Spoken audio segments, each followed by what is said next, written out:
কেউ ত্রাণ শিবিরে আশ্রয় নিয়েছেন, কেউ বা গিয়েছেন ভিন রাজ্যে। হামলার পর কার্যত জনশূন্য মুর্শিদাবাদের শামশেরগঞ্জের বেতবোনা। তাণ্ডবে সেই ভয়ঙ্কর ছবি তুলে ধরেছেন আমাদের প্রতিনিধি সুকান্ত মুখোপাধ্যায়। সব শেষ, একটাও কিছু নাই বাড়িতে, খাবার কি বসবার একটাও জায়গা নাই, কি কোথায় বসবো, কি চট কি কাঁথা কি কাপড় ধরে একটাও কিছু নাই, পুড়িয়ে ছাড়খাড় করে দিয়েছে। যেছে তো হেঁসা লাগাইছে গলাতে গোটাতে এগুলাতে, বুঝে মেরে ফেলে দেবো, ভয়ে পালিয়ে গেছি সব ছেলে পেলা লিয়া। এইরকমভাবে ধ্বংসস্তূপে পরিণত হয়ে গিয়েছে কিন্তু একের পর এক গ্রামের এই বেদবোনার ঘর।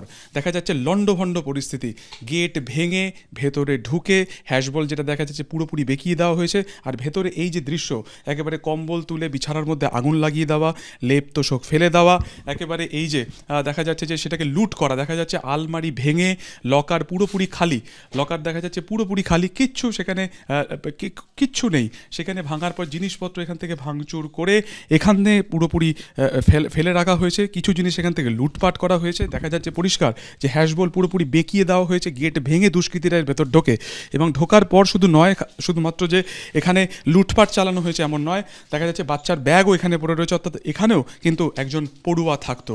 এবং এখান থেকে বার করে তারা কিন্তু কার্যত সামনে বাড়ির যে বারান্দা, যেখানে পড়ুয়ারা একসময় হয়তো খেলতো, সেইখানে কিন্তু সেই জিনিসপত্র সেখানে পোড়ানো হয় এবং তারপরে দুষ্কৃতীরা এখান থেকে চলে যায়। ফলত এই ছবি প্রত্যেকটি জায়গাতে রয়েছে, প্রত্যেকটি ঘরে রয়েছে। যে ঘরে বলা যায় যে এক সপ্তাহ আগেও মানুষজনের বসবাস ছিল, আজ কিন্তু তা একটা খণ্ডঘরে পরিণত হয়েছে। কেউ সাহস করে থাকতে পারে, রাত্রে বাড়িতে তো থাকতেই পারে না, দিনে ছিল। আজকে কেবল শুধু গিয়েছে ওই নিজ বাড়ি, আর সব আমার এখানে সব থাকতো, আর সব কেউ থাকতে পারে না, এই গা ছেড়ে চলে গেছে তো ওই এতে ওই পারে। আশা করব অন্ধকার কেটে ভালো দিন আসবে। বাঙালি নববর্ষের দিনে ঘর ছাড়া হতে হবে ভাবতেও পারেনি। বাংলার পরিস্থিতি নিয়ে রাজ্য সরকারকে এভাবেই নিশানা করলেন বিজেপি নেতা দিলীপ ঘোষ। আশা করব এই সমস্ত অন্ধকার ঝঞ্ঝা কেটে গিয়ে আমরা ভালো দিনের অপেক্ষায় ভালো দিনের পাবো। কিন্তু যে পরিস্থিতির মধ্যে আজকে নববর্ষ পালন করতে হচ্ছে খুবই দুর্ভাগ্যজনক। এই ধরনের পরিস্থিতির মধ্যে নতুন বছর শুরু হবে, বাঙালি বাড়ি ছাড়া হবে নববর্ষে, এটা আমরা কোনোদিন ভাবিনি। যারা বাঙালি বলে বাঙালিকে আর তোল্লাই দেওয়ার ঠেকা নিয়েছেন, তারা গুজরাট থেকে ইউসুফ পাঠানকে নিয়ে আসছেন, বিহার থেকে বিহারী বাবুকে নিয়ে আসছেন, শত্রুঘ্ন সিনহাকে।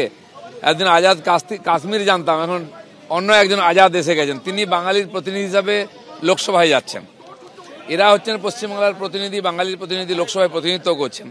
আর যে বাঙালি তারা বাংলা ছেড়ে অন্য রাজ্যে বা অন্য জেলায় চলে যাচ্ছে। এই ভয়ঙ্কর পরিস্থিতি, আর তার মাঝখানে আমরা নববর্ষ পালন করতে এসেছি।